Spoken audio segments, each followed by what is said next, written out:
Elektrikten ketmek için hani oturuş gerek, kırmak oturuş gerek. Çeyiz gerek.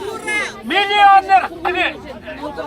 Kim bilir janağı Tamorznoydun emesi milyoner. Andan bay.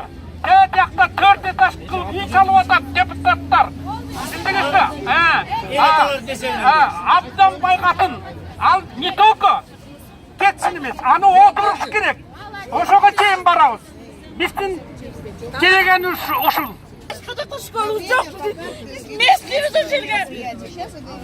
Кыргызча сүйлөп атпайбыз скажи. Мен потом еще дагы 3-нчы артына келип ызылдап атса, келип алып алкашка келди, ичкен кишилер. Мы своих родителей ата-энелерди экиге бөлүп атат. 50 сом, 500 сом деп. Эмнеге 500 сом төлөгө мен ошону окутам дейт мугалимдер. Биргени ушинтип шипа эме сүйлөп атып илабилсе, эми оказывается 30 минуттан окутуп атат. 45 минут бала окуш керекпи? Неге 700 сомдон алып атат? 30 минуттан окутуп атат азыр. 30 минут. 30 минут. инновационный деп. Неге ана балдар 30 минуттан окуйт. 45 минуттан неге окутпайт баланы? 30 минуттан окутат. Şu bir klасста 44 окуучу.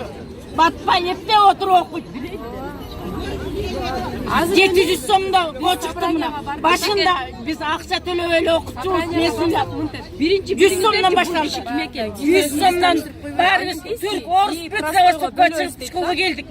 Неге 100 сомдон төлөйбүз? Биз школ төлөп эле окутчу эмес беле десек, айтты эме деп.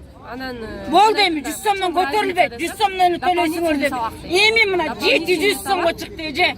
Мында акыйкат барбы? Мына барбы? Адамдын үнүн угасыңарбы же жокпу? Мен билим берүү министрлигинин Мен түз эфир айттыңарбы, алып жетпейт деп. Алар жетпесе не иштеп жүрөсүңөр? Биз директор 20 жыл. Биздин канунсуз соруп атат. Барып, акыйкат жеткендин ордуна адвокат